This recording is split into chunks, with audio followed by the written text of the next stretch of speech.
call today, this morning. I welcome all of you to the Bhakti Sangha conference call. Let us move on to our next session, which is Srimad Bhagavatam class. May I know who all have joined the class this morning? हरे कृष्ण निहारिका माताजी भगवत प्रणाम शिला प्रभुपाद की जय गुरु महाराज की जय प्रीति दासी from चाल हरे Krishna Preeti Mataji, Dandavad Pranam. All glories to Srila Prabhupada. Thank you so much for joining the call, Mataji. Hare Krishna. Hare Krishna Hare Krishna Mataji, Dandavad Pranam, Srila Prabhupada ki jai, Guru Maharaj ki jai. This is Ravind Das from Chicago. Hare Krishna Prabhuji, Dandavad Pranam. All glories to Srila Prabhupada. Thank you so much for joining the call, Prabhuji. Hare Krishna.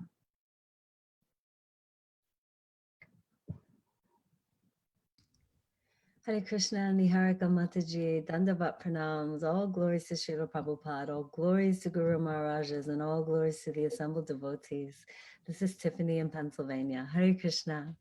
Hare Krishna, Tiffany Mataji. Please accept my humble obeisances. Thank you so much for joining the call, Mataji. Srila Prabhupada ki jai. Hare Krishna Mataji, Dandavat Pranam. All glories to Srila Prabhupada and Guru Maharaj. This is Padmasaki Devi Dasi from Florida. Hare Krishna Padmasaki Mataji, Dandavad Pranam. All glories to Srila Prabhupada. Thank you so much for joining the call, Mataji. Hare Krishna. Hare Krishna Mataji, Dandavad Pranam, Srila Prabhupada, Srila Gurudev Vijay Vrinda. Hare Krishna Mataji, please accept my humble obeisances. All glories to Srila Prabhupada. Thank you so much for joining the call, Mataji. Hare Krishna.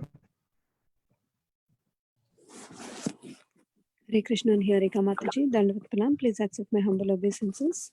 This is Radharani Devi Dasi from Baltimore. Hare Krishna Radharani Mataji, Dandavad Pranam. All glories to Srila Prabhupada. Thank you so much for joining the call, Mataji. Hare Krishna.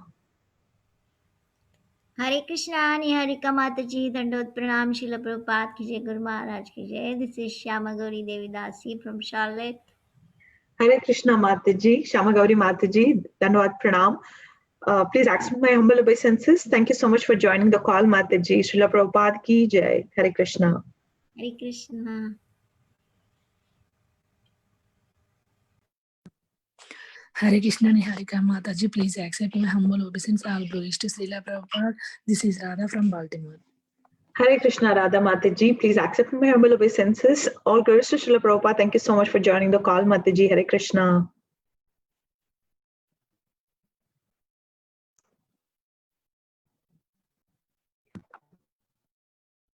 Is there anybody else in the call who would like to introduce themselves this morning?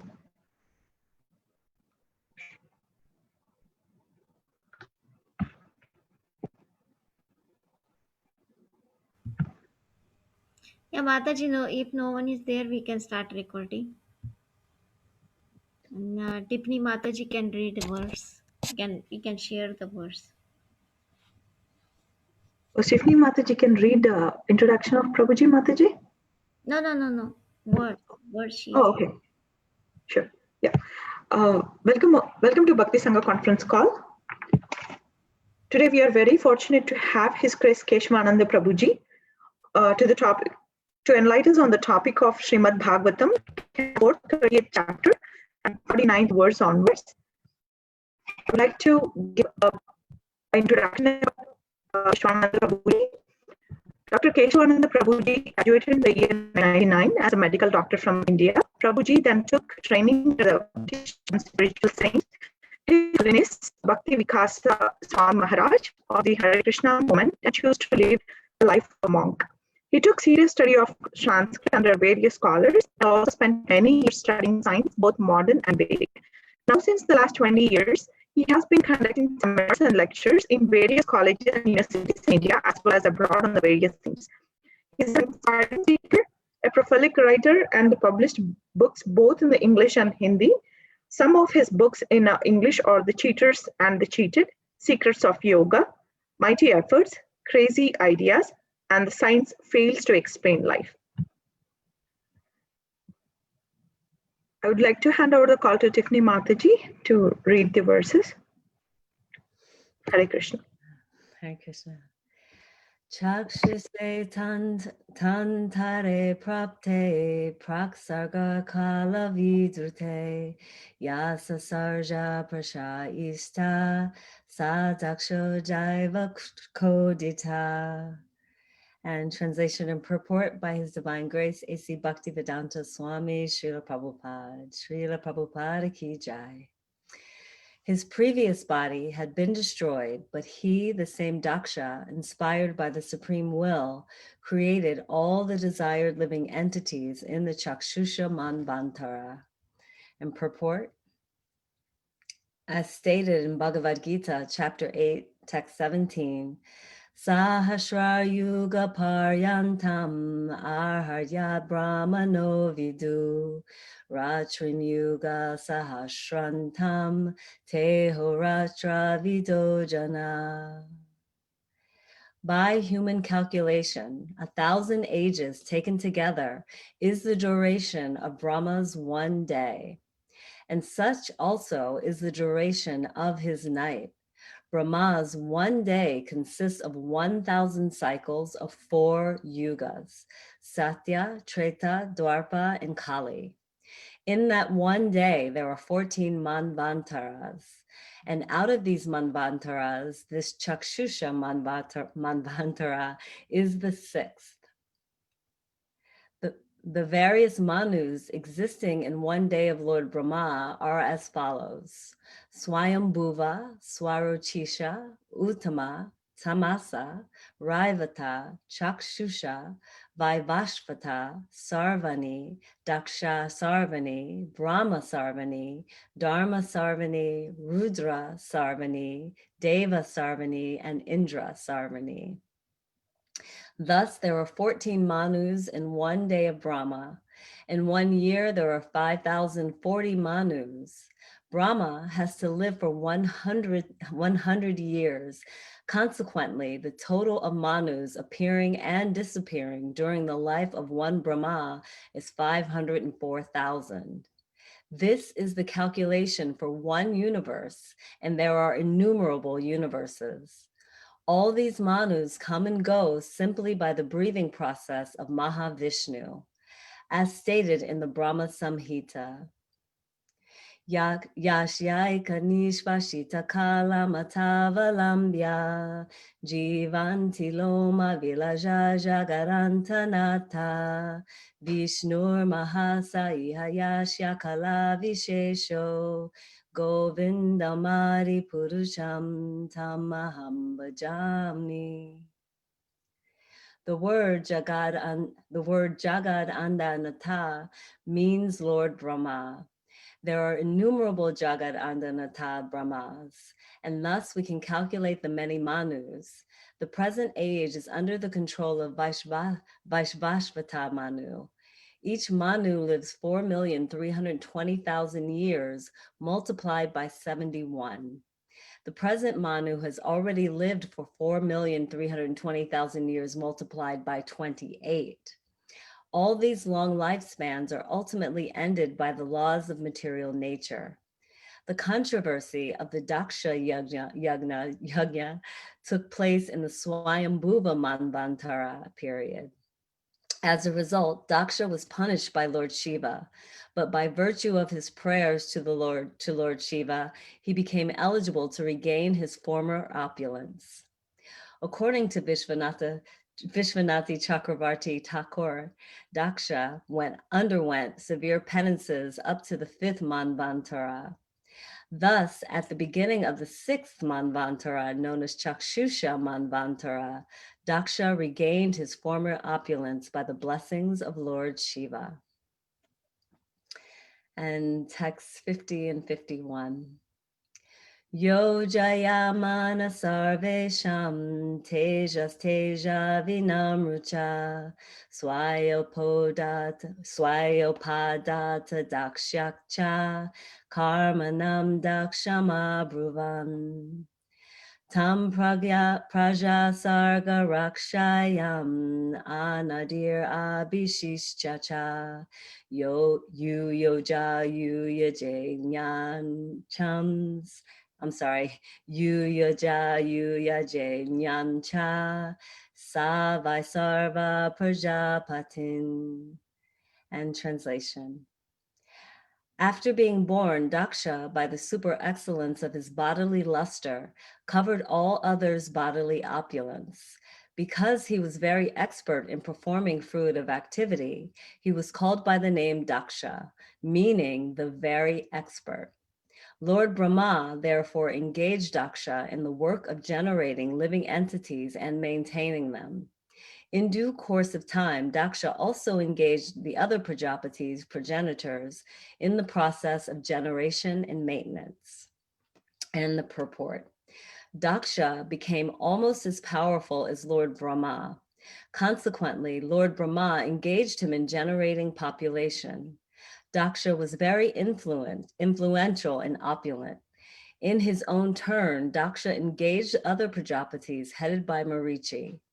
In this way, the population of the universe increased. And thus ends the Bhaktivedanta purports of the 4th canto, 13th chapter of the Srimad Bhagavatam, entitled The Activities of the Prachetas.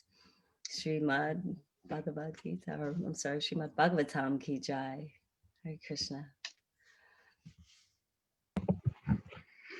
Hare Krishna, Prabhuji. Thank you so much, Tiffany Mataji. Hare Krishna. Hare Krishna, Prabhuji. Danvat Pranam. All glories to Srila Prabhupada. Thank you so much for joining the call this morning and enlightening us on the topic of Srimad Bhagavatam.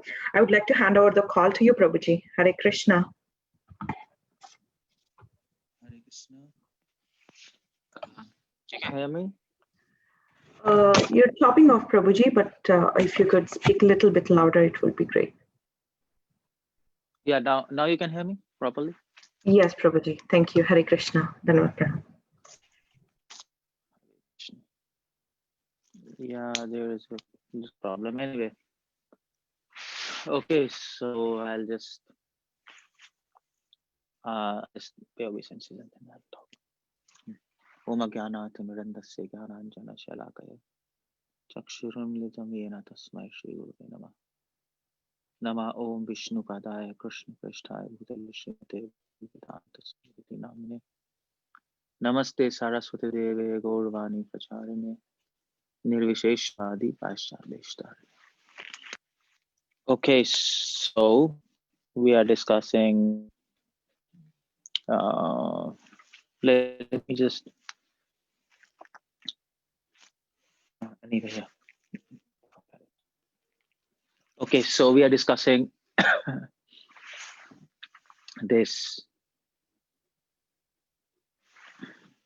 4th canto, 30th chapter, and 49, 50, 51 verse. Prabhupada, they have already read, translations they have read. The whole essence of these two verses is about Daksha Prajapati. He is the focus here in these two verses. And of course, Sukadeva Goswami, he is all Devashi Narad, who like as a speaker. They are focusing on who was Daksha, and then Srila Prabhupada brings the his offense against Lord Shiva. Now, one thing to note is why Daksha is called Daksha. That's very important in these two verses. And here it is said, Swa upadat dakshayacha karmanam daksham abruman. It is said Daksha is called Daksha, he is called expert because he is expert in fruitive activities. You actually later it will come, probably here or maybe later in Srimad Bhagavatam. I think not here. I think previously in Srimad Bhagavatam, when Vishnu, so Vishnu Chakravarti Thakur writes here that Daksha underwent severe penances, and when he underwent severe penances before he offended Lord Shiva, at that time Vishnu actually he manifested and he gave his darshan to Daksha, and he said one thing which is very important if you read Srimad Bhagavatam. And he said to Daksha, I am very happy with you, and you are I entrust you the responsibility of of actually producing offsprings and increasing generation. And I bless you with, let's say, so Vishnu says, I bless you for doing this service with, with immeasurable sexual power. Now, of course, I mean to say, if you have to just produce kids after kids after kids after kids, then what do you need a lot of sexual power? What do you do with that? Otherwise, you'll die. Srila Prabhupada said in his purport that that a crow does sex 300 times in one day. So Prabhupada was saying humans are very proud in everything, but you can't even compete a crow, because the aim of whole human civilization is this sexual principle. But you can't even compete a crow. That's what Prabhupada says. Then what should we be proud of? And then Prabhupada adds, what about sexual power of Krishna, God? Here it's very interesting if you think about it.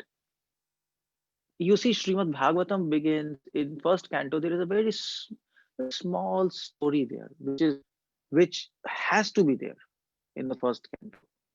Without that, entire Bhagavatam doesn't make any sense. And that story is that when Sukadeva Goswami was in the womb of of this of a mother, Vyasadev's wife. Vyasadev's wife was known as Vyasadev's wife's mother's name was actually Vatika. Her name was Vatika, and he was inside the womb for 18 years, by the way.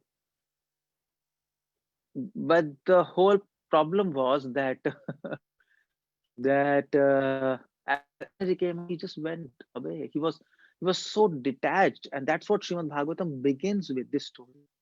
He just came out and he just went away. And Vyasadeva was going behind him and he was calling, son, son, and he was going. He was just going. He had no effect at all. And then a small incident is mentioned in Srimad Bhagavatam first canto, that while he was going, there were few females who were bathing in the pond, naked, completely naked. And here he is passing by, and those females, they didn't do anything. They didn't do anything. I mean to say, they didn't actually cover their bodies. They didn't feel shy. But behind him, here comes Vyasadeva. And Vyasadeva, you imagine who is Vyasadeva. Vyasadeva is a person who has revealed or compiled all 4 Vedas, Mahabharata, and then Puranas, and he is literally incarnation of Narayana. And here he comes, and those females, they actually cover their body. They're interesting. So then Vyasadeva says, what is this? You didn't cover your body when my son, he passed by. When I'm passing, and you know me, I say, why did you cover your body? So they, the females, they told, you see, in your son, we didn't see even a tinge of lust. Even one tinge of lust we didn't see. So we didn't really cover our body. But since you are in a household, in a grahastha ashram, so to prevent that maryada, we covered other bodies. But anyway, the whole point was not Vyasadeva. The whole focus in this story is Sukadeva. If this story is not there in Srimad Bhagavatam will make no sense. Absolutely no sense. Why? Because here, the same Sukadeva Goswami, when Parikshit is about to leave his body, he calls all the rishis and munis from all over the world, and he said, so he said, look here, I mean to say, you all come together, do a meeting, and tell me what should I do at the end of my life. And some rishis were saying something, some rishis were saying something, another rishis were saying something. Then Parikshit said, well, you all sit together and come to a consensus and tell me what should I do. And at that time, Sukadeva appears. And you see, he's 16-year-old boy. And these rishi munis are like 40,000 years, 50,000 years, 60,000 years life. Or maybe 2,000, 3,000 years, whatever. Even thousands. Even 100 years, okay, let's take. A 16-year-old boy. So Sukdev, and they told, okay, we give the seat to you. You tell Parikshit what to do. Why? Because they knew Sukdev's character. They knew here is a person who was absolutely disinterested. Right, was in the womb. He's disinterested in everything and anything in this material world. In the womb itself. All these Rishi Munis, they were born, then they did tapasya, and here he's uh, he's let's say a self-liberated soul. He's a liberated soul right from the birth. And that small story I just told you there proves that he was on a Nirgun platform. He was not affected by Maya. It proves at that 6 years of age. And they told him, okay, you sit and tell. And you know what happened was, told, well, in his talk, he proved that God a human like you and me, same size, same form, two hands, two legs, and all the Rishi Munis, they were Gyanis and Yogis, they were meditating on God as universal form or supreme power or as Paramatma or as cosmic force. They were meditating on God like that. When Sukhdev said, well, he's a human-like person. So Sukhdev, actually, you know what? God is like me. He told, I'm 16 years old. He's always 16 years old. My body is bluish color.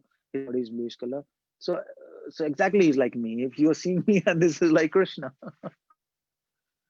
And so all yogis and jnanis, they were shocked. They were saying, what's this? And then Sukdev Goswami didn't stop there. And he said, well, you know, he's like us. You know what? He is always engaged in immoral activity. What do you then? All the Rishis is, wow, what is this? This is it was completely shocking for them. First of all, God, human like, and then he's engaged in immoral activities with so many girls. He's into sexual activity with. So how many gopis were there? There were 16 crore gopis. I mean to say that number is given, but that number is an approximate number. The idea is there are arbud. Somewhere it mentions arbud, trillions of gopis. And Krishna is dancing with them, and Prabhupada said that's called spiritual sex. He's enjoying with those females. Or Lakshmi, Sahasra, Sats, who are more beautiful than Lakshmi, every female there. And all Rishi Munis, they were psyched out. What he's saying, this Sukdev. First of all, he's a human, and second of all, he's immoral. And actually, Parikshit saw everybody. He was sitting there and he saw everybody by his glance, all these yogis and jnanis. Uh, so I think when Sukdev Goswami was speaking, how many rishis were there? Uh, there were thousands of rishis. I mean to say, there were even Vyasadev, Asito, Devala, Narad. All of them were there. They were attending. And there were many Ghanis and yogis. All of them were not devotees. Parikshit saw them and he saw they are totally confused. And Parikshit said to Sukdev, you know, here, Parikshit reminded Sukdev, you see in the first canto, the word Jugupsitam for Sukadev, and you said that this Sukdev Goswami Nirgunam Uttama Shlokaya, that Sukdev Goswami is beyond modes of material nature, and in fact, Jugupsitam, this Srimad Bhagavatam rejects all irreligious principles. That's the word you used in the Bhagavatam in initial 3 verses. Srimad Bhagavatam rejects all cheating religion, all irreligious activities, and it establishes the supreme religion. And here you are telling we are to worship God and we are to worship God's irreligious activities, immoral activities. What kind of teaching is this? And Sukhdev said, well, Parikshit, shut up now. I've been telling you 9 cantos, and this is the 10th canto. And it is nirnitam, ite nirnitam varnavanu kirtanam. He said, well, it is a consensus of all great rishis and munis that the supreme object of worship is Krishna in human form and his sexual activities, his Ras Leela, his immoral, irreligious activities. And that's why you see after Ras Panchadhyay, Sukadeva Goswami, he iti vraj vikridita Vishnu, that famous verse, Hirde Rogam.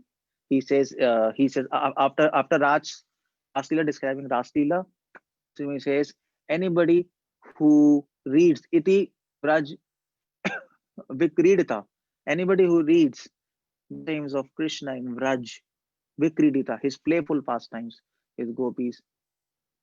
But the whole point is he actually didn't use the word Krishna, he used the word Vishnu. Iti vraj vadhu vikridita Vishnu. And use Krishna and reminded them, you see, this Krishna is not ordinary boy, it's not dusty affairs. He's Vishnu. Vishnu means God.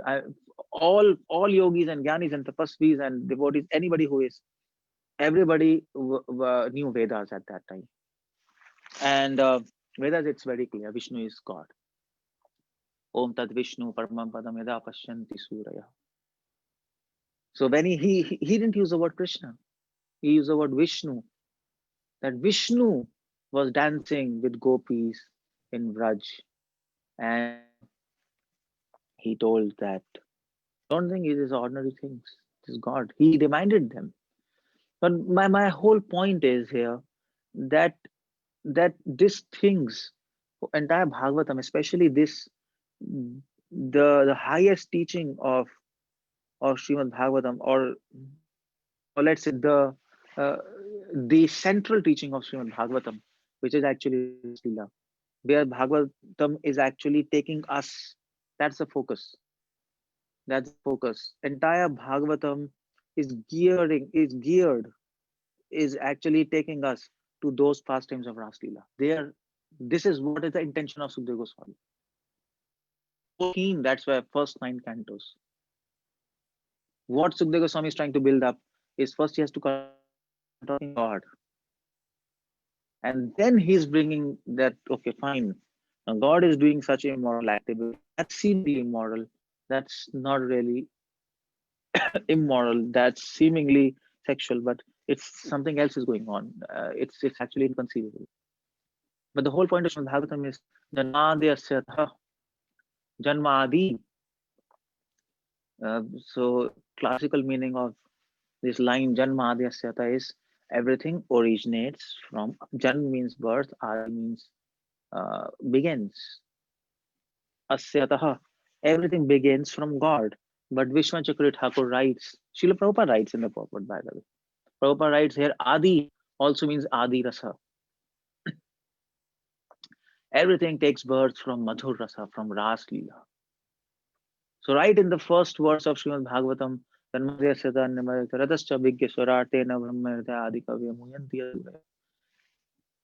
Tejobari Mridam Vinimayo Atra Srisargo Misha Nirasta Dhamna Nirasta Kukam Satyam Param Dhimahi. Right in that first verse, Sukadeva Goswami has announced, right in the beginning, Janmadhyasyata. Here I'm going to speak Bhagavatam, and well, keep in mind that my entire Bhagavatam, my entire discourse of 9 cantos is just to bring you the point, to bring you all to the point or realization of God's dance with girls. God is dancing with some girls or gopis.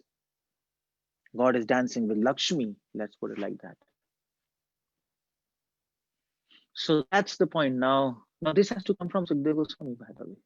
That's why I was quoting that small story. Sukadeva passes by and the females do not wear their clothes. Now what that means? That means he doesn't have lust. So it has to come from somebody. This central theme of Bhagavatam, of God being immoral, of God being immoral, Hare Krishna, of God being immoral, and then doing such kind of seemingly irreligious activities. This has to come from Sukdev, who is free from lust, who is 16 years old, free from lust, completely liberated from the womb, from right from his birth. Anybody else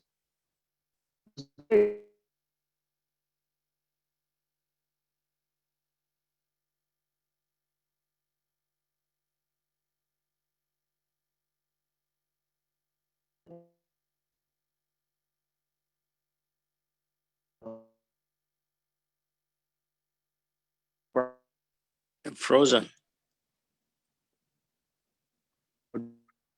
No sound.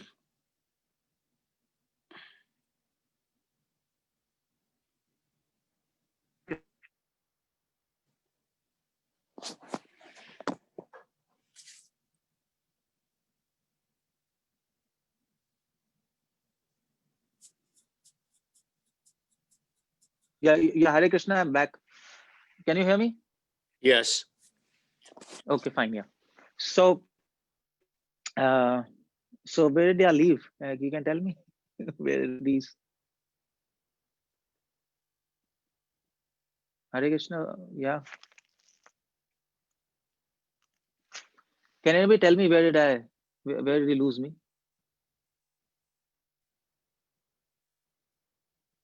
Haribol? Oh, nobody is answering. What's this? Hare Krishna? Hare Krishna, Hare Prabhuji. Krishna? Hare Krishna, Prabhuji. Yeah. Yes, Yeah, can you Prabhuji. tell me where? So, Yeah, you were speaking about Sukadeva Goswami. He's speaking without any, lust, and God is not. Acha, okay. Mhm. So they left me. Okay, so I was just mentioning, Sukadeva Goswami is the speaker for Bhagavatam. If anybody else would have spoken Bhagavatam, people would not take it seriously because they would have said, well, any other speaker, how do we know he's free from lust? And they're thinking nonsense. But you can't think this about Sukadeva Goswami. He's proved in first canto to be liberated and beyond any lust. And the natural question is, why is Sukadeva Goswami speaking about these things? That's the natural question. Why he's saying God is an immoral person? And we have to worship him like that. Why is like that? That's the whole question there. And conclusion is, well, this should be truth, ultimate truth, because otherwise Sukadeva Goswami will not speak such things. In fact, this was the reason of Lord Chaitanya to take sannyas. There were many reasons for him to take sannyas, but one of the reasons was that that he wanted to propagate the same knowledge of Srimad Bhagavatam, especially for Krishna. And nobody would have taken seriously if he would have been preaching as a grahastha. In fact, they would have thought he's a perverted person. But as a sannyasi, when he's speaking about these topics, and Prabhupada mentions in purport of Chaitanya Charitamrita, that if as a sannyasi Mahaprabhu is speaking about these topics should be or must be pure, or it's seemingly impure from our end, from perception. So that's the whole point. This is called as spiritual eros, spiritual lust. And Prabhupada says in Chaitanya Charitamrita purport that this is a mystery of spiritual lust, which cannot be understood, which will be revealed when a heart becomes pure and a heart becomes legible and for knowledge. We know all this in theory, of course, but we don't meditate on all these things. Otherwise we'll go for a trip with Maya. The whole point,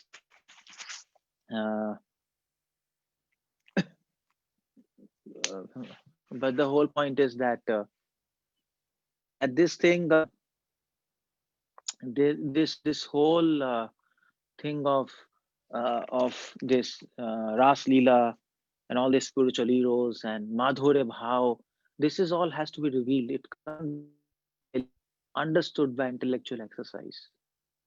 And it is revealed to those who are pure and who are extremely humble in their heart. Then this knowledge descends. It actually descends. So anyway, my whole point was that that Srimad Bhagavatam does not make any sense if Sukdev is not a speaker. That's the point I'm trying to bring here. And the thing I'm trying to bring is of sexual power. Now Vishnu, when he actually revealed himself to Daksha, he told him, I bless you with irreversible sexual power, so that you can create a lot of prajas and you can do your service. But actually Srila Prabhupada writes it somewhere. Prabhupada actually mentions in the commentary that that Daksha, because he had lust, he had this desire to create, he had this desire to generate population from previous lives as a jeev.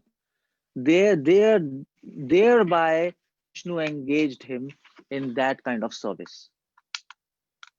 So it's not by chance that that Daksha did some kind of penance, and then Krishna says, "Oh well, you know what? I have some service for you. Let me think what service can I give." Oh yeah, actually you're the Prajapati. It's not like that. He had a desire to create, to generate progeny. That's why Krishna engaged him in the service according to his desire.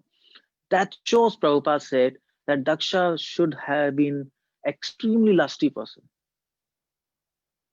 because he had this desire to generate. So Krishna is okay, if you have a lot of lust, I'll engage you in my service. I'll use your lust in my service.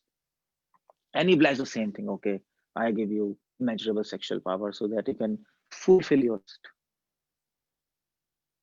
I mean to say, we can have desires, but we don't have proper machinery or proper environment. We fulfill our desires. Am I right?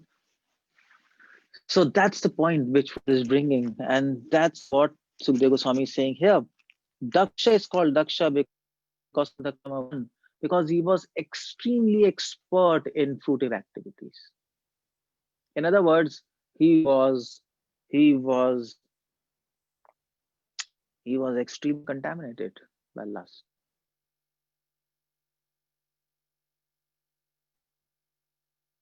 Offense to Shiva. He did offense, and Prabhupada mentions he did offense to Shiva. I mean to say, how can Daksha not recognize the Shiva's position? But because he was completely engrossed in lust. And of course, he was using this lust in service of God, but at the same time, he had his sanskaras. And that lust really blinded him. That lust then took form of not just sexual power, but it took form of ego. It just blinded, and he couldn't see the Lord Shiva, in spite of his daughter Sati, who came there afterwards in Yagya, and she told Daksha and she warned him, don't, Lord Shiva is ready to forgive you. Don't criticize him. And when she came, he criticized him even further. He didn't really retract back. He said, this, your husband, he not only offended me, and he's like Bhutnath, and he's like with snakes, he's naked and he's nonsense. Sati said, this is too much, I have to leave my body. Like Lord Shiva told me not to come here, but I'm fool, I came here. So anyway, goodbye, I'm hearing offensive words against my husband, and I'm leaving my body because I can't kill you. It is said in scriptures, if and it is said in scriptures by Sati herself, Parvati, Parvati says this in Padma Puran. That is, and Rupa Goswami is quoting that is somebody speaking against some Vaishnava. So you have three choices, three options. Either you kill him or cut his tongue, or you, or was that, or you maybe, what's that, or you so leave that place, or you make him shut down. Don't allow him to speak, or kill him, cut his tongue, or leave that place. So it's directly coming from Sati. Sati is warning. You see, you guys, you know what? It happened to me. I was there in Dagpati, and he was criticizing a Vaishnav Shiva, who happened to be my husband also. So to listen his his criticization was not only wrong from the perspective of dharma, because I'm his wife, but also wrong from devotional perspective. So I had three choices. I would have killed Daksha, but he's my father. I can't do. That's again your religion. And or I can cut his, or I can make him shut down. Sati did try to do that. He warned him. She told him that don't speak like that, and this and that and that. But he didn't do. But he didn't stop. So the only option was either she couldn't even leave because because now how she will go to Lord Shiva? She heard so much offensive things about a husband that she told, now how will I live with all this kind of crap in my head? And I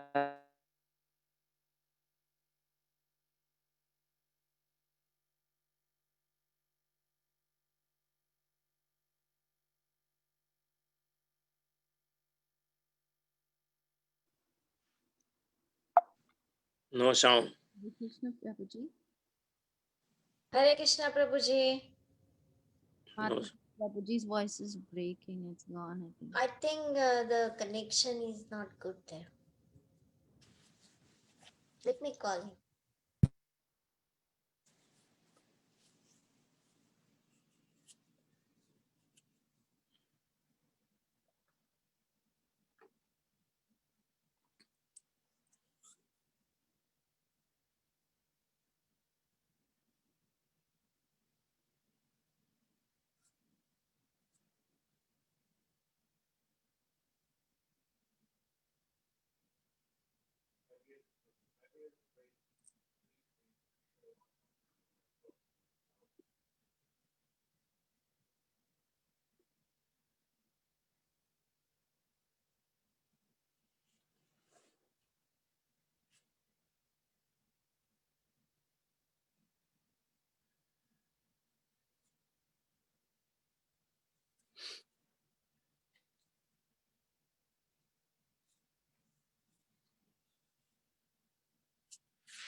Kali is also not going because they might don't have internet. He lives in a very remote place like a farm or something. And there they always have problem with internet.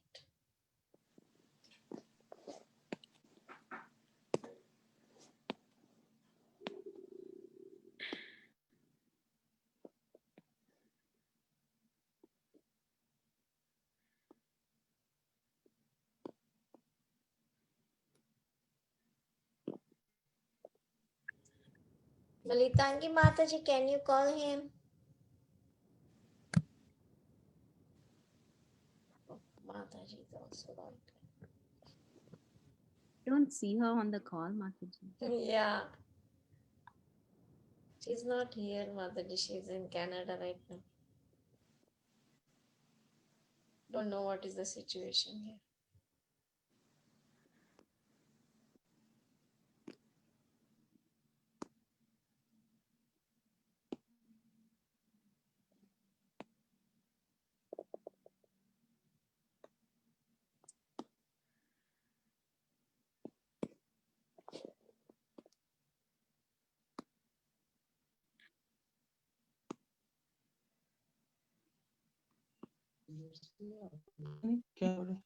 Devotees.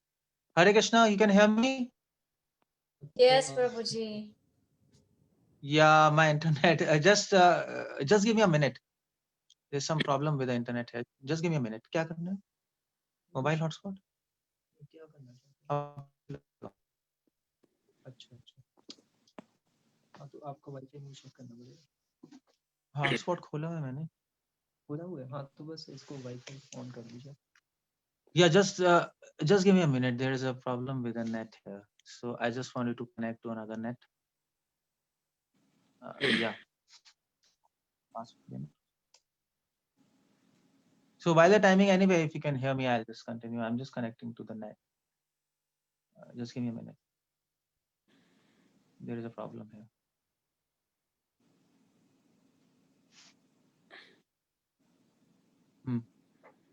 Rama@10 RAMA@108. Okay. Yeah, we have. Okay, we are connected. So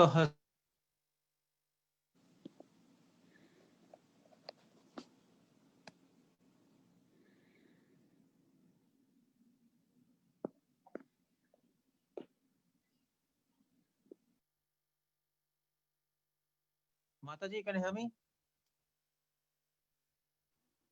Yes, Prabhuji, we can hear you.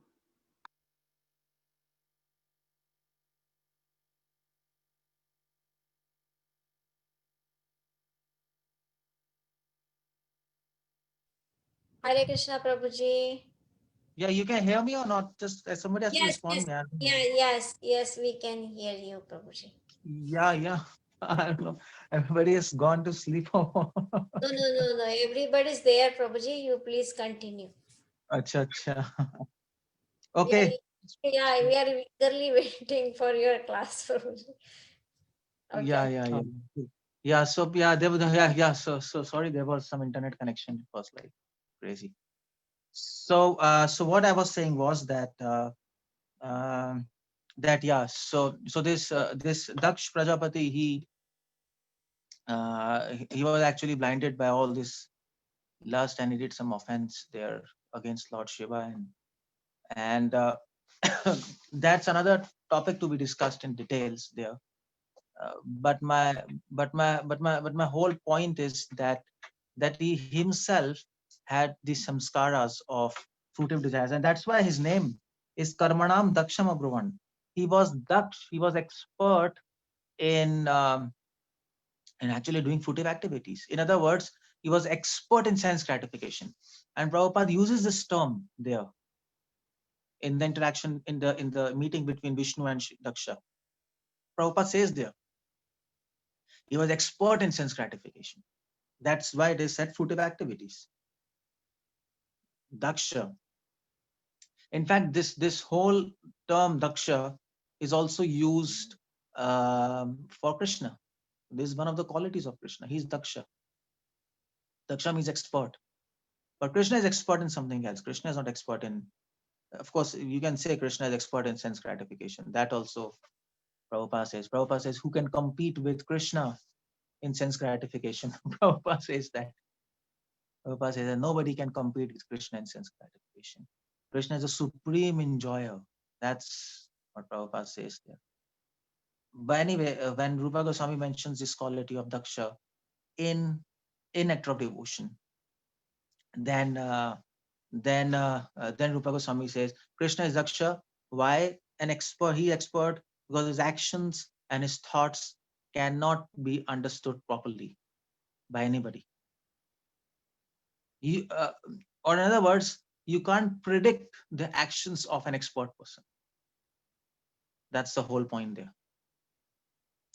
But in Daksha's case, It is Sa Upadat Dakshayacha Karmanam Dakshama.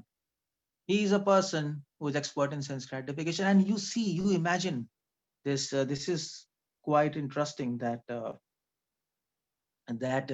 he did offense against Shiva, and he was regained. So later Shiva excused him, and he was on his post there again.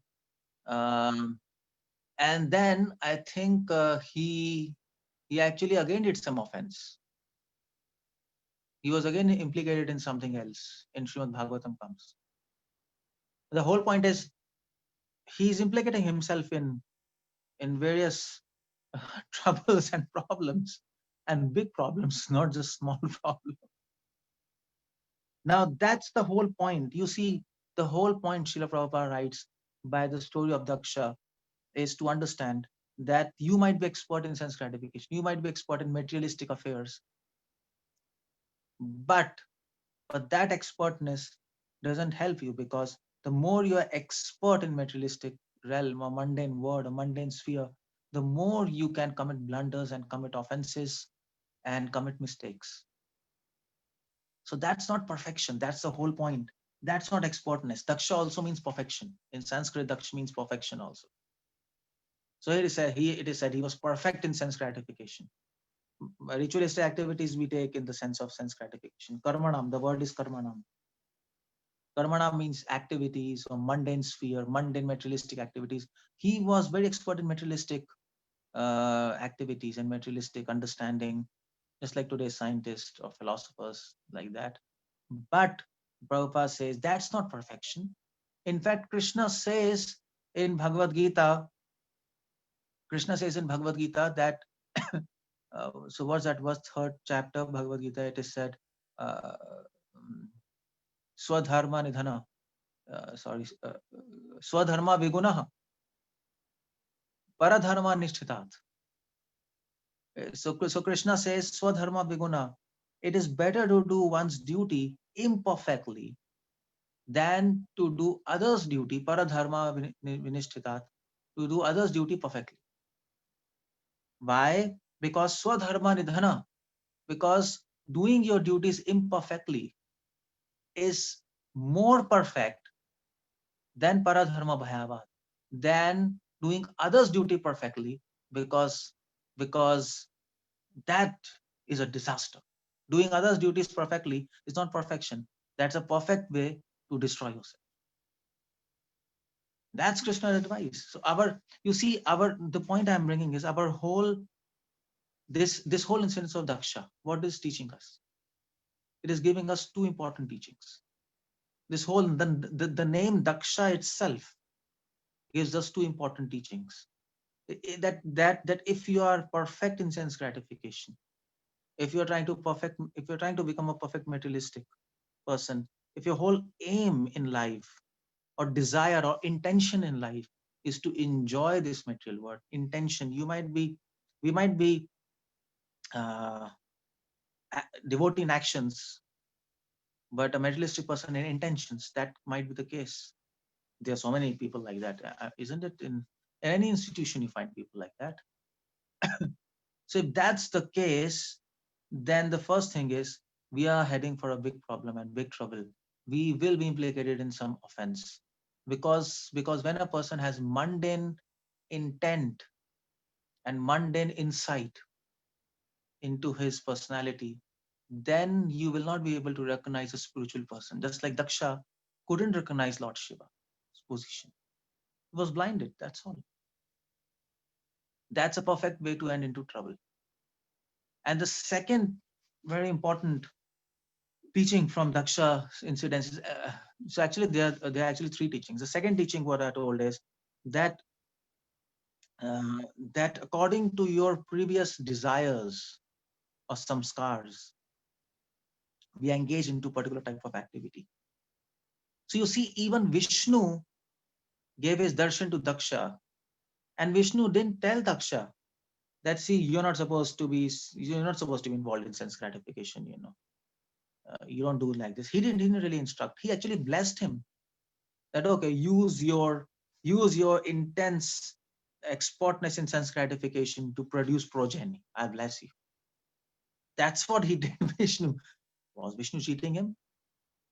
Why didn't he instruct him? Well, become like Sukdev Goswami, become like Narad. Don't get involved in all this. This is nonsense. No, he doesn't do that. Because as God, because Daksha did tapasya to get this power of, uh, he wanted to create. He had this disease of creation. Prabhupada said in one of his lectures that the disease to do creation is a materialistic disease. And there Prabhupada says very interesting things. Prabhupada says even Brahma is sinful. Now, that's a very big statement to say. he's our parampara head. Brahma Madhav Gaudiya Sampradaya. But Prabhupada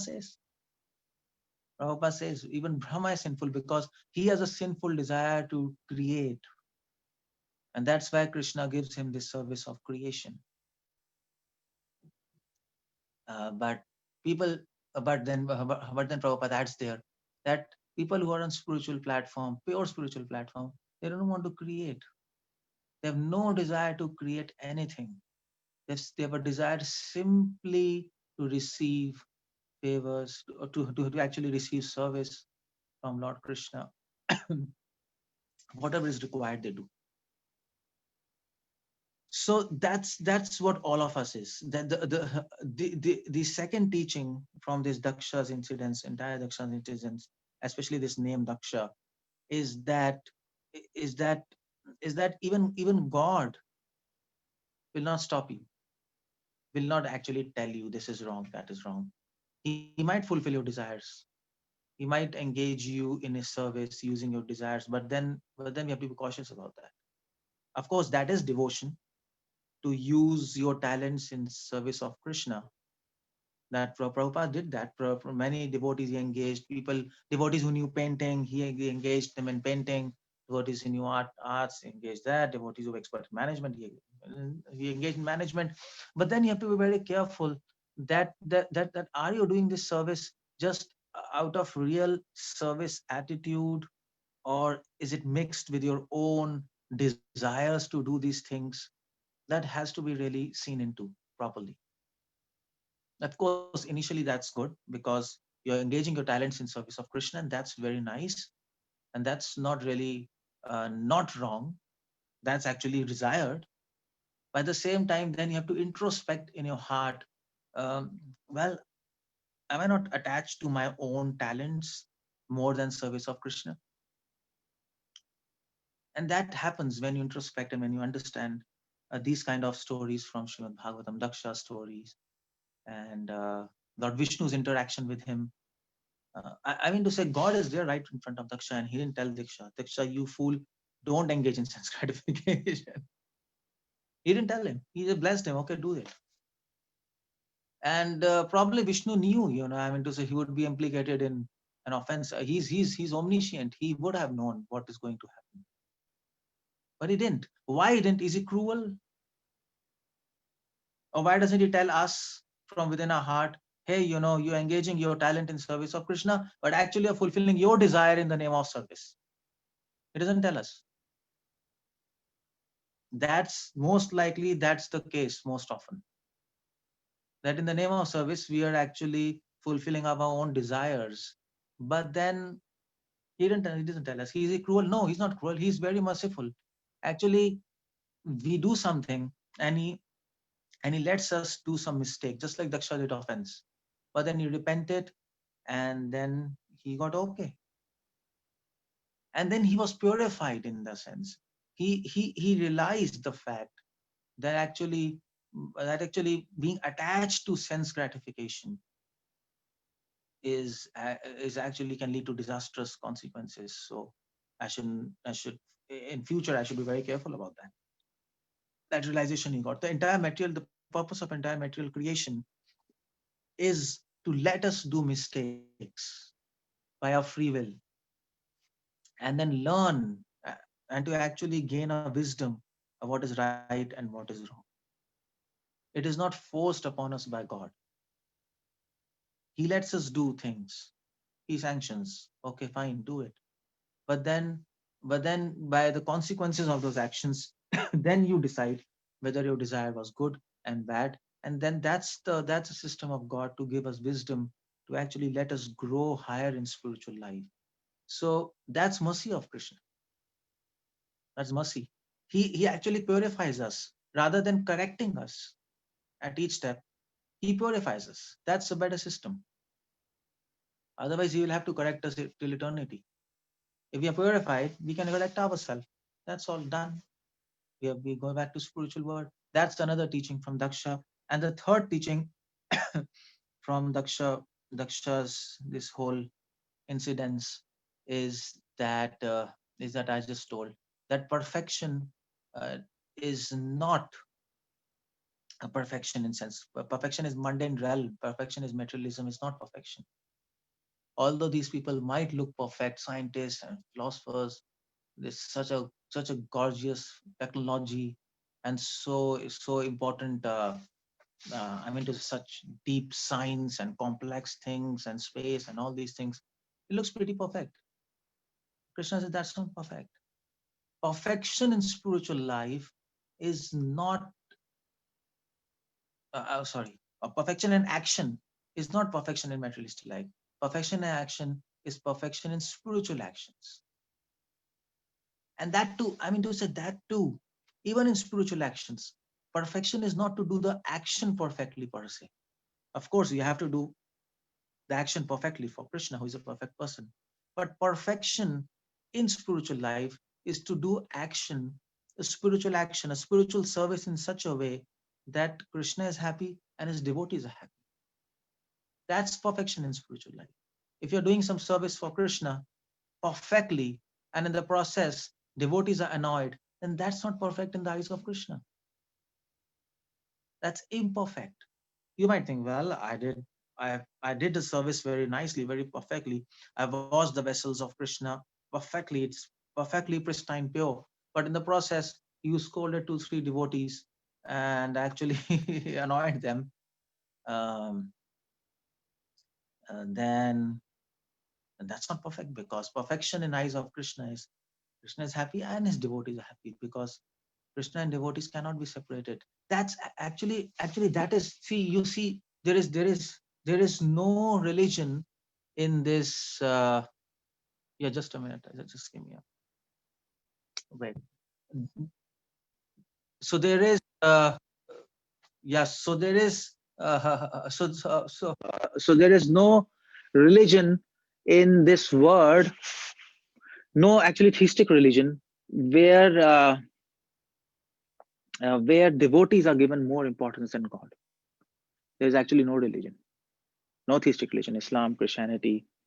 In fact, other Vaishnava Sampradayas also, devotees, I mean to say God is equal to devotees. That we know. Other Vaishnava Sampradayas, devotees are given as much as respect to as God. But Gaudiya Vaishnava Sampradaya is very unique. In our Sampradaya, we give more importance to devotees than God. And that's why our aim is Srimati Radharani's service. Our aim is not actually per se service of Krishna. In fact, that is what Bhakti Siddhanta Saraswati Thakur, he used to tell. So Bhakti Siddhanta Saraswati Thakur, he used to tell that that you see, so he had a servant, Paramanand Prabhu.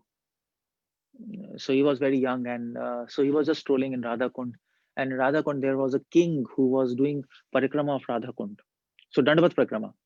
So he was to lay down, and then from the same spot, then again lie down, then again lie down. So like that he was doing. Stand up, then lie down, put up stone, then walk till stone, then again lie down, then put a stone, like that. So then he was very impressed. And then he ran back to Bhakti Siddhanta and he said, you see that king, he's such a great devotee of Radha. He said, no, there's a difference between him, and it's nice, but still there's a difference between him and us. His devotion to Radha is to attain Krishna, but our devotion to Krishna is to attain Radha. What do you speak about that? That kind of sentiment is not there in any sampradaya, in any Vaishnava sampradaya also. Devotee is given more importance than God. In fact, so in fact, Raghunath Das Goswami, he says in his book Stavavali, what will I do with Krishna? without Radha. Krishna appears to be dangerous, and no longer, he doesn't appear to be, he actually no longer appears to be sweet without Srimati Radharani. He appears very dangerous and very fearful. That's what he says in Stabhavli, Vakarina api. When I see Krishna without Radha, he appears to me as killer of demons. He is not sweet, he's fearful. That's Raghunath Das Goswami. These are very high sentiments. But that's the goal of Gaudiya Vaishnavism. The point I'm saying is devotee is more important than God. And here Daksha, he's such a foolish person. He was expert in ritualistic. That's what he said, no, ritualistic procedures. And by rituals, he was trying to worship Vishnu. Of course, that's very clear from Vedas. Om Tad Vishnu Paramam Padam. And here is greatest devotee Lord Shiva, who is greatest Vaishnava, and who is also his son-in-law, and he is offending him. You see what kind of understanding he's having. Completely neophyte, even below neophyte understanding. So what happened to his all Vedic knowledge and his all intelligence? What happened to his Daksha, his expertness, his perfectness? What happened? It was all imperfect and all not expert. He was actually foolish, number one. Because that's not expertness, that's not perfectness. So the point I'm bringing is perfection in devotion, expertness, Daksha in devotion. When you apply this term to devotees, Daksha in devotion is to do service in such a way that Krishna is happy and devotees are happy. Making action per se perfect is not really a high standard of devotion. If everybody is happy, Krishna is happy, devotees are happy, and even your action is also perfect, that's the best, no doubt in it. At the cost of offending devotees, and you try to do some action, devotional action or service perfectly, that is not good, because Krishna doesn't want your services. Am I right? Krishna wants you to be purified. He doesn't want your plate to be washed nicely. He wants you to be purified. And what Krishna will think if you do your service nicely, perfectly, at the same time offend devotees? He say, come on, he's getting more contaminated by doing my service. What's happening? So offending my devotees, that's the last thing you can do. Serving devotees is the aim and object of Gaudiya Vaishnavism, and he's trying to offend his goal. So that's the whole idea I'm trying to bring here. This is the third teaching from this whole story of Daksha.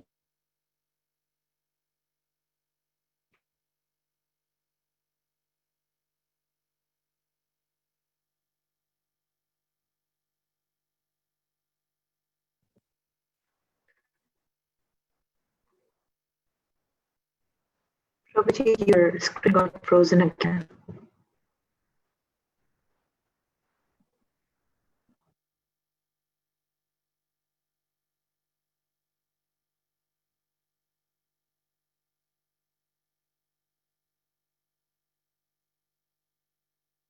And we can understand these three teachings. Yeah, Hare Krishna, I'll just stop there. Anybody wants to ask anything? If my voice is clear. Yeah, thank you very so much, Prabhuji. Apart from the internet connections, but the class was like, thank you so much for sharing your wonderful realizations. Devotees, please go ahead and please, if you have any realizations or comments for Prabhuji.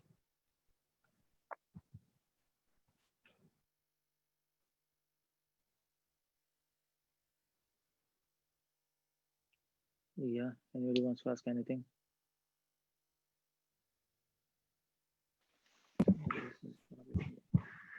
Hare Krishna. Hare Krishna. Yes. Hare Krishna, Prabhuji. Thank you very much for. Hare Krishna.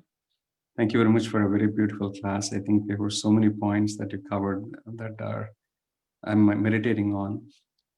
One thing I want to ask around Chaitanya Mahaprabhu's pastime, Prabhuji, you brought up a great point. I never heard from that angle, but where you mentioned that one of the reasons he took sannyas is, he could not have preached the Gopi Bhav as a grihastha, right? I think that was very profound for me. Now, in that connection, if Mahaprabhu's mission was to preach the Gopi Bhav, why did he take the grihastha ashram to begin with? I'm trying to understand that, the message from that one. Oh, okay. Okay, yeah, it's a good question there. A thoughtful question. There are few reasons for that, why he actually took to grihastha ashram. One very the foremost reason what is mentioned is that he took to grihastha ashram because he wanted to show that there are actually few reasons for that. So I will mention some few reasons here. The first reason was that he wanted to show that that sometimes you plan something but it doesn't work out like that. So he came into grihastha ashram, and then he started preaching actually Gopi Bhav. He started preaching. He was doing kirtans in Srivas Thakur's, and then once he was saying Gopi Gopi, and then devotees were coming and they were like not devotees, the non-devotees, they were actually coming and saying, Chaitanya Prabhu, why are you saying Gopi Gopi, what's happening to you, it is nonsense, and they were coming to beat him and offend him. So then it's mentioned in Chaitanya Charitamrita somewhere in those sections, and it said that then Mahaprabhu thought in his mind that I planned to actually deliver all these people by coming among people as a normal householder. I planned like that. Let me be a householder and everybody's householder. So I'll mingle with them because same status, and then I'll tell them Gopi Bhav. But it has not come out like that. These people are offending me and they'll go to hell by doing this. So that's why he actually changed his plan. Then he thought, okay, now let me go for a plan B. This was plan A, but let me go for plan B. Plan B is let me take sannyas, and then they will listen to me because people respect sannyasis. That was one thing. That was one reason. So the whole idea was he wanted to show that that in this material world, whatever planning you make, it might fail. I mean to say, no matter how perfect your planning might be, it might fail. Of course, Mahaprabhu is God; he knows everything what's happened. But he wanted to show by his pastime that don't rely upon your plannings. This is one very practical teaching of what Mahaprabhu wanted to show. Don't rely on your plannings. You should be ready to change your plan for the welfare of human society. Don't be attached to your own plans. Don't do that. Generally, we get attached to our plans. Okay, I planned like this, so it should happen like this, and then we struggle to actually complete those plans. Somehow or the other, whatever. I mean, the situations might change. There might be a lot of oppositions, but we'll persist on doing that. That's modern society, am I right? That's what is modern society all about. Don't listen to anybody. Do whatever you want. But Mahaprabhu is teaching, no, it's not like that. It's not about you. It's about others. So if you have made some plan, and in that plan, others are being harmed, change your plan, because the whole objective is to benefit them. That's one very deep reason why first he came into grihastha and then he changed into sannyas. So he wanted to show this to inform us this one teaching. Don't be attached to your plans, and be ready to change it, because the world is changing. The material world, anything can happen at any time. Everything is changing. So when to change your plans? The bottom line, the measurement is the benefit of human society. If people are not getting benefited by our plans, even in a service, even in a spiritual life, we made so many plans. But don't stick to plans seeing only yourself. Stick to plans or change plans. The site should be benefit of others. Lok Sangraha. That's what he was teaching. That's one reason why he came into grihastha. Another very important reason is, this is also another deep reason, a secret. He wanted to actually give pleasure to Sachima and Vishnupriya, in fact Lakshmi. He wanted to give service to Lakshmi in his pastimes. Now, how do you give service to Lakshmi? Because if he would have just taken sannyas, Lakshmi cannot serve him. He's sannyasi, come on. After taking sannyas, he never met Vishnu. I mean, not even met. He didn't even see her face, Vishnu Priya and Lakshmi Priya. Oh, sorry, yeah, Vishnu Priya. So Lakshmi Priya, she anyway left her body previously. But Vishnu Priya, then he didn't even see her face. Although some Sahajya books and some Sahajya sources, they say that after Mahaprabhu took sannyas, when he went to Shantipur to Advaitacharya's house, he actually called Sachima, and Vishnu Priya also came. He met, and this is all wrong. This is nonsense. We don't accept it. He never saw her.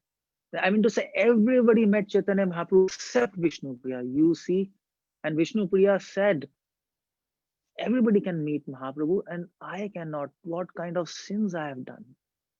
We see such a great sacrifice of Vishnu Priya. From the perspective of Lord Chaitanya Mahaprabhu, he wanted to give Lakshmi service, because Mahaprabhu is Radha Krishna. You should remember this.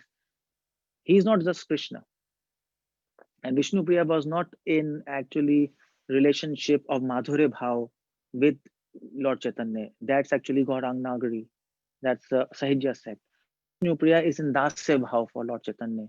Because Lord Chaitanya is Krishna and Radha. She came to serve Radha Krishna. Now she had a desire to serve Radha Krishna. How to fulfill that? She can't serve Radha Krishna in spiritual world. We know that from Bhagavatam. She wants to enter Ras Leela, but she cannot. She wants to enter Vraj, but she cannot, because she is in Lakshmi Bhav. But here's the opportunity. Lord Shiva is serving him. Mahavishnu is serving him, Advaitacharya. All demigods, everybody is there except Lakshmi. And she wants to serve Radha Krishna. So, okay, fine. Let me enter Grihastha Ashram. And there I'll give opportunity to Lakshmi Priya, she is Lakshmi. Vishnu Priya, she is Lakshmi. Both Bhu and Neela Shakti. And they can serve Radha Krishna like that. And what about Sachima?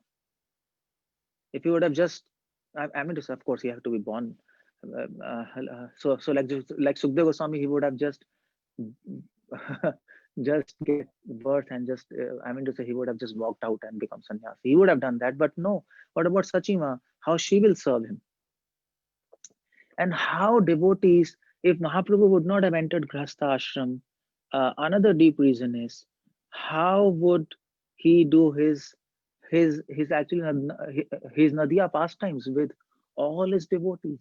What would happen to that? As sannyasis, his devotees would not have relished his pranks. As sannyasi, he can't do pranks. He can't play. He can't be a theist as sannyasi. But here in Grihastha Ashram, he was Nimaya Pandit. He was a theist. And Gadadhar Pandit and Srivas Thakur, when they used to meet him, they, come on, Nimaya is so beautiful, so nice, so scholarly. But there's just one problem. And the problem is he's not a devotee. And of course, in one sense, they are right, because he's not devotee, he's Krishna himself. So that's the third reason why he entered Grihastha Ashram, to actually do these kind of beautiful, sweet pastimes, to give pleasure to his devotees. Otherwise, they would not have got this pleasure of these pastimes, where he's acting as an atheist. And then he converts, and then he does this. So all the Nadia pastimes would have been lost to us. In fact, we relish Nadia pastimes more than sannyas pastimes, because sannyas pastimes are not really charming. They are beneficial, but they're not charming. Mahaprabhu is rubbing his face, blood is coming out, he doesn't have beautiful hairs. And so without these charming pastimes in Grihastha Ashram, Nadia, and with his devotees and teasing them, what kind of Mahaprabhu Leela would have been? So the whole idea is, he's delivering people by giving instructions in his sannyas pastimes, but by doing pastimes and leelas in his Grihastha Ashram, in both ways.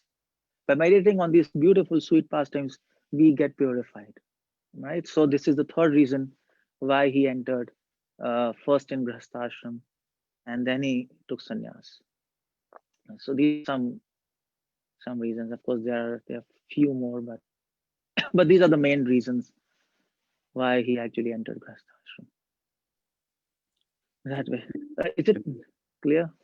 Yes, Prabhuji. Thank you so much, Prabhuji. It was very beautiful and profound. Thank you very much. Hare Krishna. Thank you very so much, Prabhu. That was wonderful question and answer session.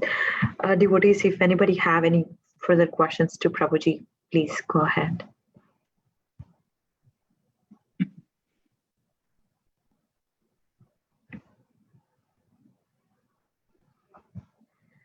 Yeah, I mean, there's so many points I've been talking there in this lecture. Yeah, Hare Krishna. So looks like no. Yeah. There's no question. So what happened? So what happened today? Devotees are sleeping or what? What's happening? I'm not hearing any. Everybody are like eagerly waiting for your session. So everybody are like, maybe you have well explained and. Okay. Not Okay. but it's hard to ask question also. So like Daksha Prajapati is like for us, Prabhuji, we are, you said we are serving the Lord and at the same time doing like because it's Yeah. fulfilling our desire, like that. Yeah. Hare Krishna. Oh. Yeah. Yeah. Was that? So we're trying to do service, and isn't it? That's what you're asking. Yes. So, Prabhuji, we sometimes go out and we have to do job and so many things. So, what do you say about that? We are trying to gratify our senses, or what is it, Prabhuji? Well, you see, at a present stage, it's all mixed. It's all we are trying. Sometimes we are doing pure service. Sometimes we are gratifying our desire in the name of service. And that's why the whole concept of bhakti abhas and nam abhas. We are not at Shuddha platform. But anyway, this is the process. The whole point is anyway, but you have to go for a job. You have some things in your materialistic life also, which is there as a part of life. And it's always going to be mixed initially. It's not going to be pure. If it would have been pure, then we would have been spiritual world. But the whole point is we should have an insight of this point that yes, there are some activities we are doing out of a personal desire in the name of service. If that insight you have, slowly you'll get pure. And you will do the same activity, but you will be detached from insight and will not fulfill your desires in the name of service. So that insight is important. This knowledge is important that yes, all my activities are not pure service. It's mixed. And so that's why there's a concept of karma mishra bhakti. We are not in a shuddh bhakti. We are so we must acknowledge it. We must have insight, and then we pray to Krishna. Krishna, please help me, because sometimes I'm fulfilling my own desires in the name of service. So please help me to get detached from within to all my desires and do all those activities as your service. And then from within, he will give you Dadami Buddhi Yogantam. He will give you Buddhi, intelligence, and he will give you necessary strength so that you will be able to do all those activities as service for Krishna. So that's very important to actually acknowledge the fact, yes, all my service is not pure. This is the starting point. This will take us much further down the line because that is humbleness. We are acknowledging Krishna. Yes, Our all actions are not pure. Unless if you help me to understand and do the same actions just for your pleasure, then he will help you. Like that. That's all.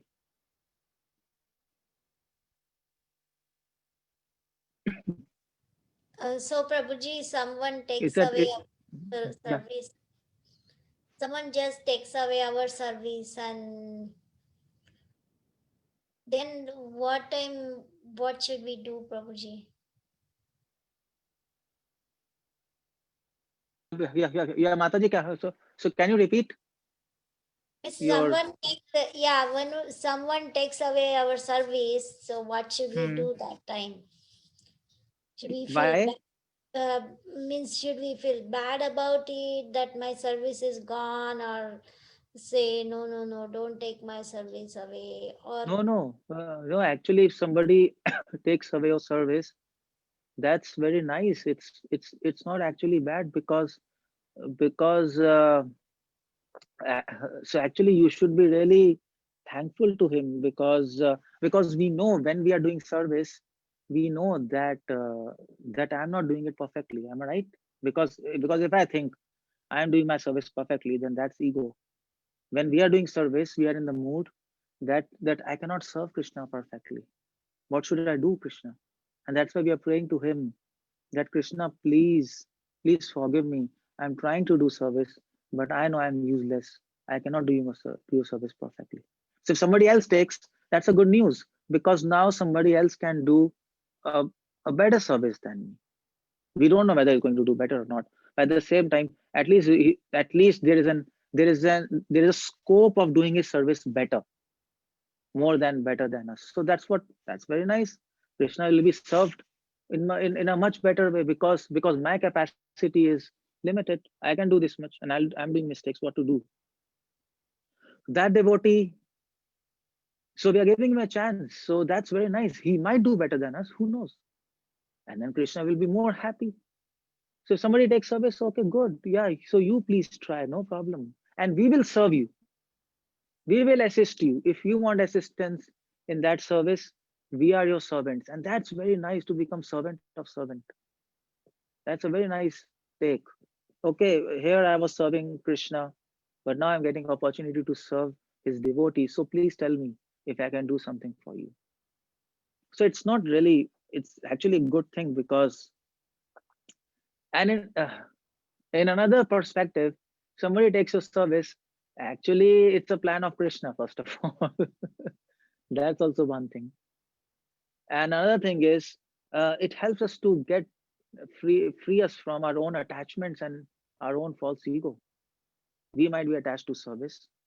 So Krishna arranged somebody else to take your service to actually help you to get above your attachment to your service or whatever. I mean, this service means so in the name of service, we are attached to the actions there, to the post or to the whatever, to the to the to the name and fame we are getting there. We don't know what's happening within us.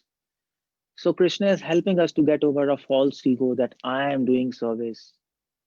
Somebody takes away. Okay, good. And this is the nature of this material world.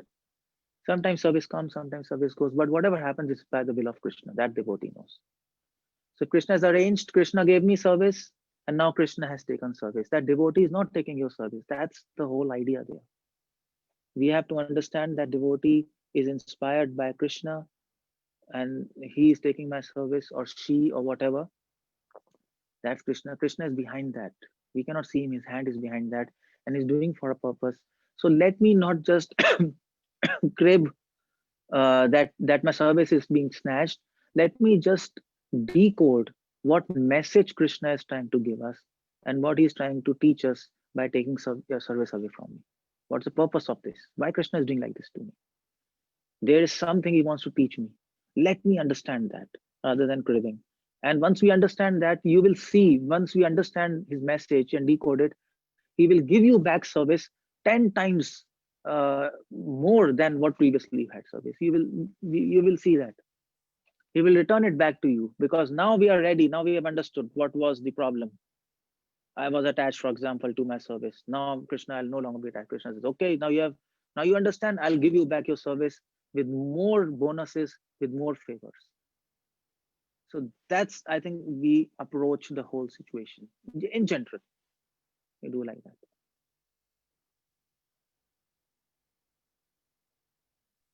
Thank you, Prabhuji. Thank you so much. Okay. Okay, then. It was very wonderful class, Prabhuji. Thank you very so much once again for very enlightening class today and sharing your wonderful realizations. We look forward for your association again in the future, Prabhuji. Koti Koti Dandavat. Hare Krishna. Let's pay our humble obeisances to Prabhuji. Vanchakalpa tarubhyascha Patitana Bhavanebhyo Vaishnavebhyo Namo Namaha. Grantha Srimad Bhagavatam ki jai. Srila Prabhupada ki jai. His Grace Keshavanand Prabhu ji ki jai. Hare Krishna. Hare Krishna. Hare Krishna. Thank you, Prabhuji. It was such a wonderful class. So many beautiful points. Thank you.